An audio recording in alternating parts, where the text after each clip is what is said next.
Hi guys, so today I'm going to be doing a book review video. I have 7 books with me. Get the other one out.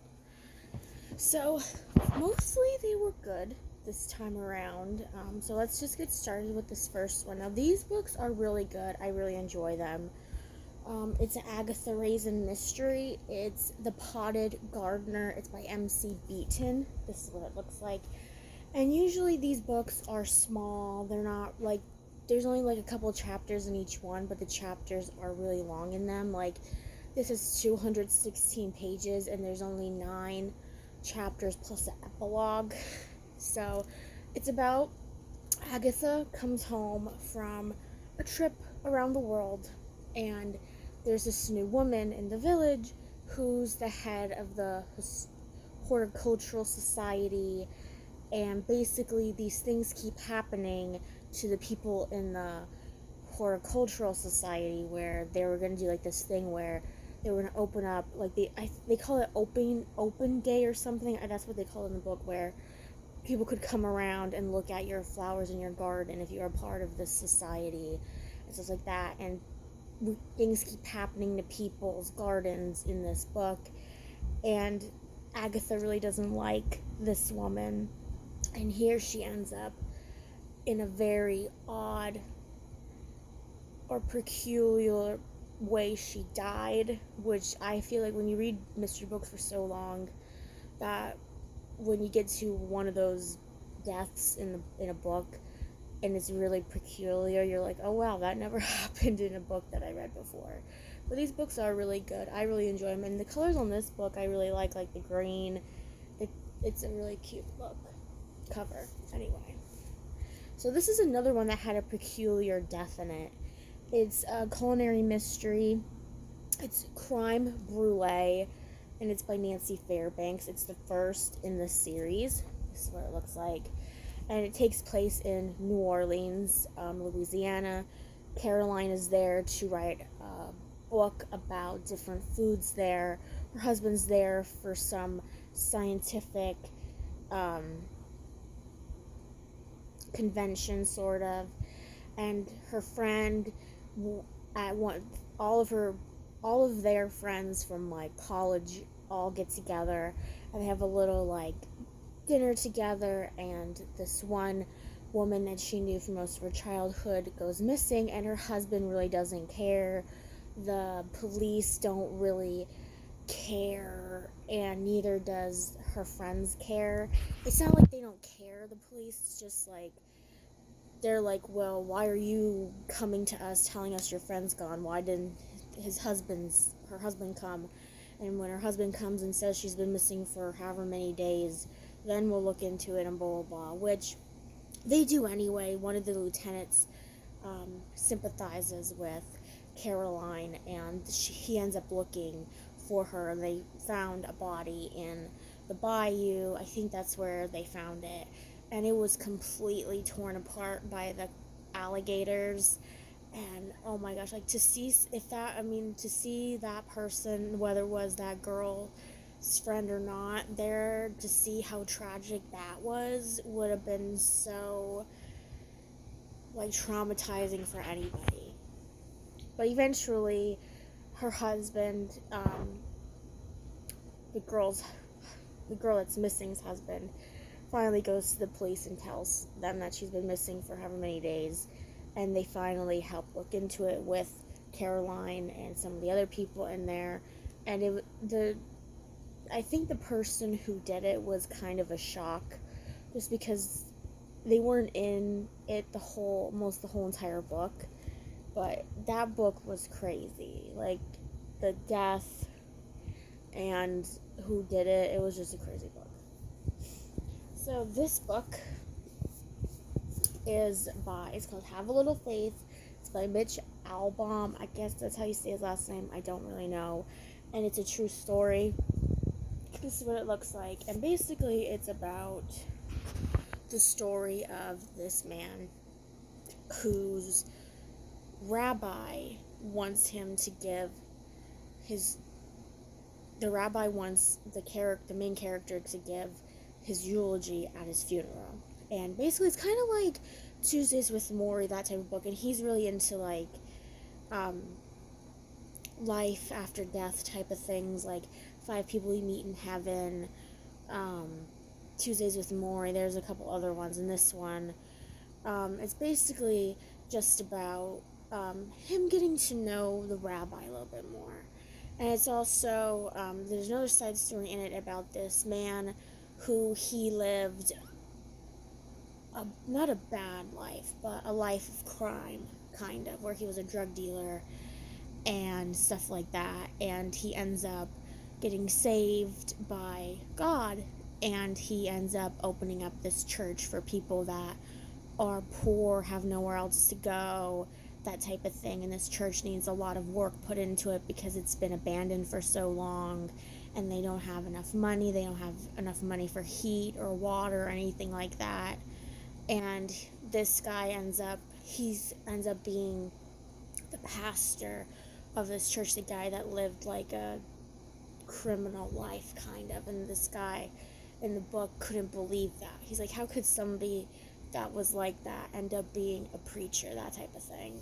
And I really enjoyed the book because it's like the one guy got to know a lot about his rabbi and stuff. I think it's the same character with the rabbi and the pastor of this church, and it's a nice story. I enjoyed it. I mean, if you get over the fact that it's about death, you really kind of enjoy it. So I like his books.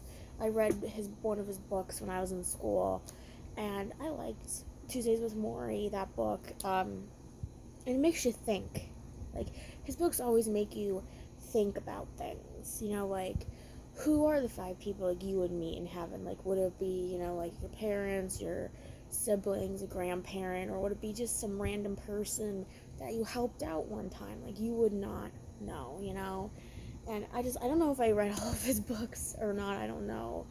But I really enjoy his books because they make you think a little bit. So this book is, seriously, I'm kidding, it's by Ellen DeGeneres. This is what it looks like. And I picked this up at a book sale or something, and I just really wanted to read it because I never really read like celebrity biographies. I don't know if you consider like the royals, like the English royalty, like celebrities, I don't know, but I really want to read it because I remember like I would see it and stuff like that, and it's a book where you're like, I would never buy it, like, the full price for it, or something like that, I don't know. So, like, when I would see books like this, I'd say, oh, like, I'll just wait until it's at a book sale or something for me to get. So, it's basically just, like, some cute stories and stuff that she wrote in the book, and it has all different kinds of things in it. Some of them make you think, too, about what she says in some of the stories, like, she talks about, like, how people aren't, like, considerate anymore, that type of thing, and stuff like that. And this book was written a while ago, like 2012, but I really liked it. Like, I read this book after I read another book that made me really sad in it, and so I needed, like, a pick-me-up. So I was like, oh, Ellen's book, I have Ellen's book, and I know that'll make me get over what happened in one of the other books. So this is the book I'm talking about. This book almost made me cry, like, a few times in this book. And I don't usually cry when I read books. Like, I usually don't. But this book made me cry. So this is a historical fiction type of book. It's loosely based off of things that happened in a biography.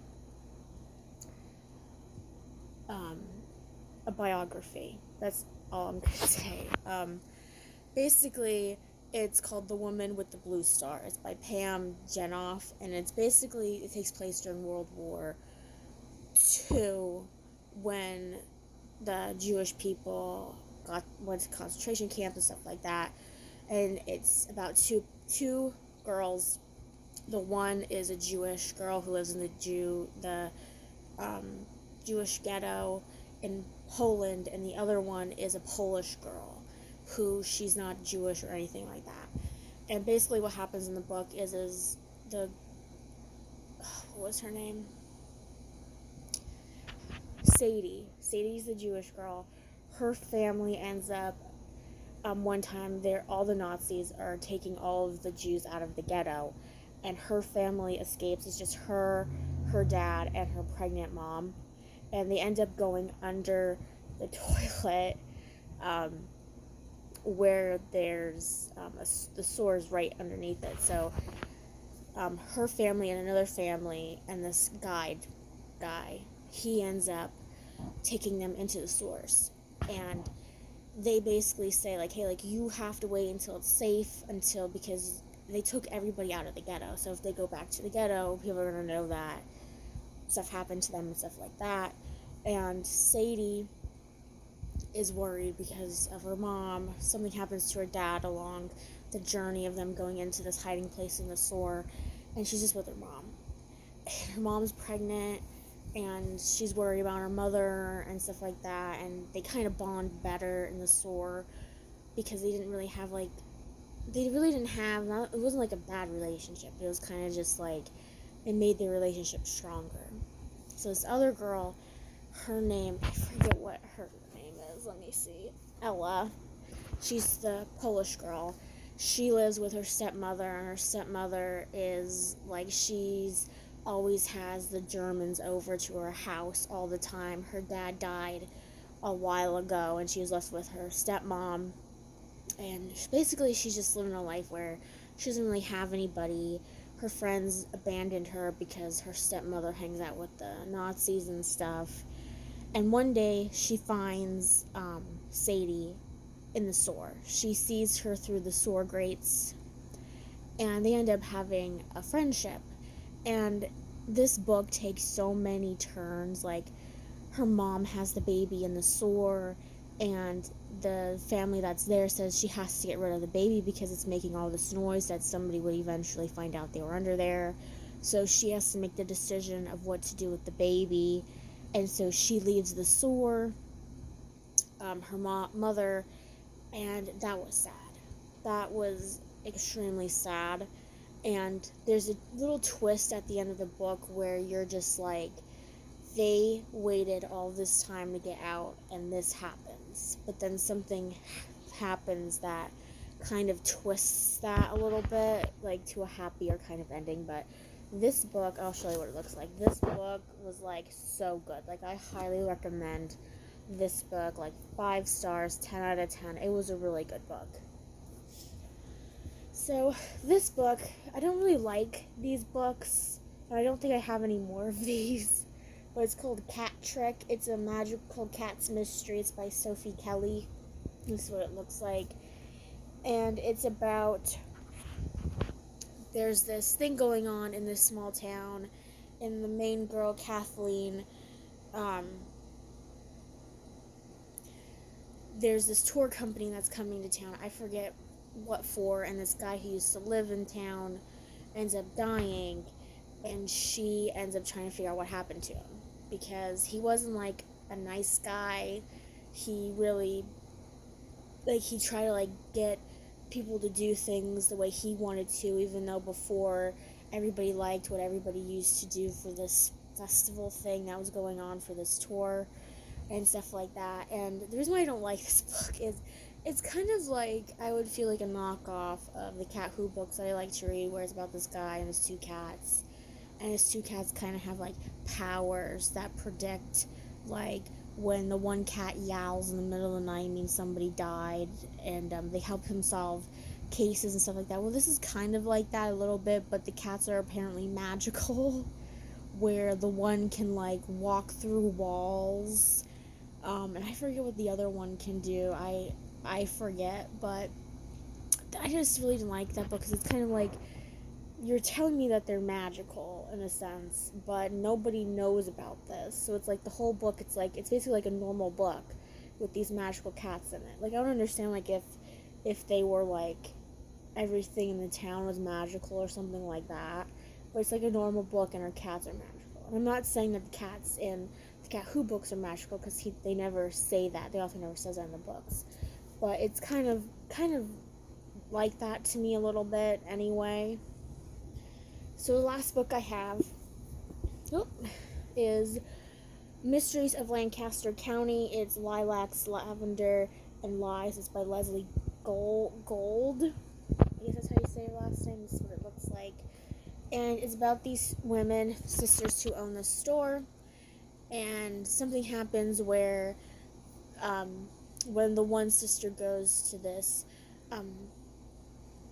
gardening, I think they're Amish, and she ends up going to this farm so she can get some flowers and stuff like that, and stuff keeps happening on this man's farm and stuff like that, and one of their sisters is having problems and they don't really know why, so it's like a side story.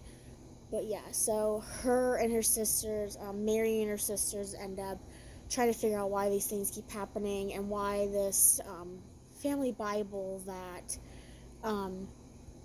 ended up at a garage sale or an estate sale ended up being in with this box of books. And it turns out that the guy who owns the farm and this person's family that Mary's sister got the books off of are related in some way. And so that they think that's an indicator as to who might have done these things to this guy's farm. I really like these books. I have a couple of them. But that's the end of my book review video. You guys have a wonderful day, and I'll see you guys next time with another video.